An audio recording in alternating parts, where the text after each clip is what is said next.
Welcome back, Kuradangers! Thank you for visiting. So today, we got another video. And for today's video, Kuradangers, is school supply whole Kuradangers. Hindi ako ang mag-aaral ha, kundi yung aking mga junakis. Of course, mga Kuradangers, we are parents now.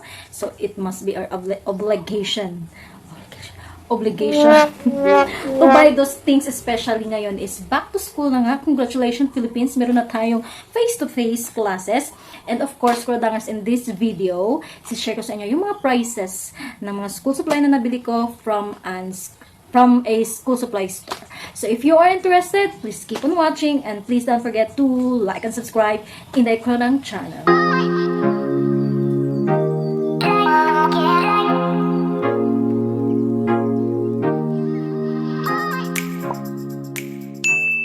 Alright, Kuradangers. So, I've been to Sebio. Sebio is a famous or kilala na school supply store dito sa Dipolog City, sa Zamboanga del Norte. Kasi taga Dipolog City ako.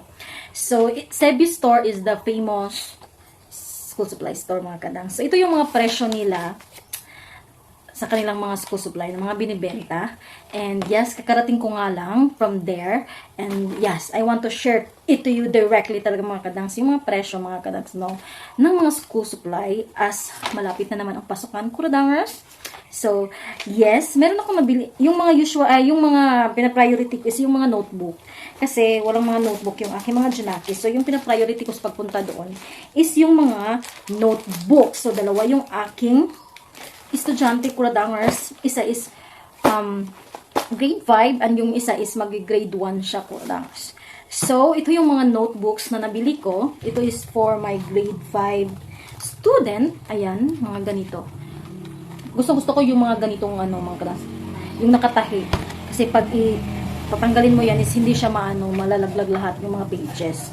Whereas compared to this kind of notebooks, pag tatanggalin mo kasi yung isang page nito is yung parang kadugtong niya is matatanggal din.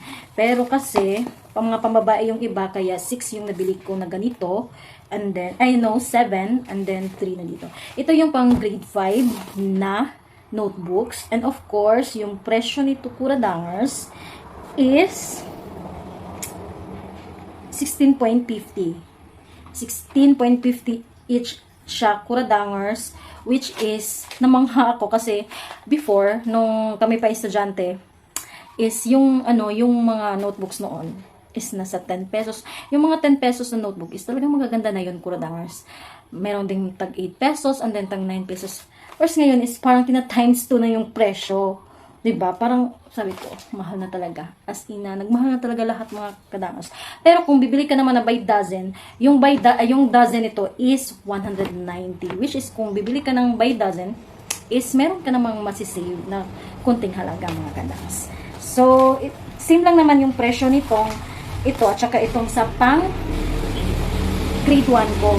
Bali, bumili kasi ako ng 10 pieces ng notebook for my grade 5 student. And then for my grade 1 student is 7 kasi yun yung sabi ng teacher nila na 7 notebook yung bibilin. So bali 1 dozen at saka 6 pieces na tag 16.50 yung yung presyo. Sabi ko, mahal na talaga yung presyo. So tandaan niyo yun, 16. Hindi ka na makakabili ng notebook to 10 ngayon, mga kadangs, kundi 16 pesos na. OMG. Next is itong lapis. Kasi meron akong grade 1, meron tayong estudyante na maglalapis, which is this Mongol 2. Yeah, Mongol 2 is 7.25 pesos, Kuradangers. Andito yan lahat dito sa ating resibo. Ayan, gamit yan. And then, meron tayo dito ball pen. Kasi yung grade 5 is magbo-ballpen na sila. Yung ballpen, Kuradangers, is itong blue is 5.50 and then itong black is 4.50. So parang magkasing lang naman sila presyo noon kasi yun nga tag 5. Pero meron din namang mga ballpen noon na tag 3 pesos, 4 pesos. Ayan. So I got right here a crayon kasi alam niyo naman pag elementary, damak sa crayon. Dali ay babanggi, mga kadangs. So itong 16 colors kiddie crayons na to is 34 pesos. Dati parang 16 pesos lang itong ganito. Parang sa natatandaan ko lang ha, this is lang talaga 16. Tsaka yung 8 pieces nito is 8 din. Parang isang piso isang piraso ng laman ito mga kadangs. Kaya nga sabi ko, ay talagang nagmahal na. Everything cost na talaga ngayon, kuradangers. And sali ko na din to. This is a scratch pad. 200 sheets siya kadang. So, this is 78 pesos. Scratch pad siya mga kadangs. And meron din akong isang pack dito na Flex Office multicolor smooth ink pen with different colors siya mga kadangs. Ayan. And ano siya mga kadangs? Magkano to? 45 pesos at meron siyang 5. So, tag-8 siya, diba? 8 ba? Or 8 something, ganun. Kasi ano kasi siya, colored pen kasi siya mga kadangs. That is why, medyo mahal siya mga kadangs. So, in all, I paid 479 pesos. Ito lang yun mga kadangs, hindi pa yun kompleto, hindi pa yun kasali yung bag. Kasi hindi na rin ako bumibili ng bag kasi meron naman din silang natitiring bag from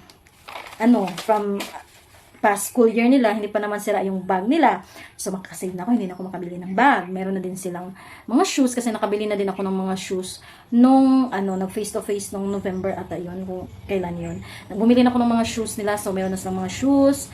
Yung uniform, parang hindi naman ata required ngayon ang uniform, so nakaka-save tayo doon, kuradangers. And then yung the rest, paper, gunting, glue, colored paper, and etc. envelopes, yon additional na naman yon sa ating gagastusin mga parents along the school year. So yun yung dapat natin mahal na talaga. So expect the unexpected tayo, kuradangers. Sorry sa noise sa background. Yun, so thank you so much, kuradangers, for watching. Sana meron kayong nakuha sa aking video ngayon, mga kadangs. Thank you so much for watching, and please support Inday Kordang channel. And don't forget to like and subscribe. And yes, see you na lang sa ating next video.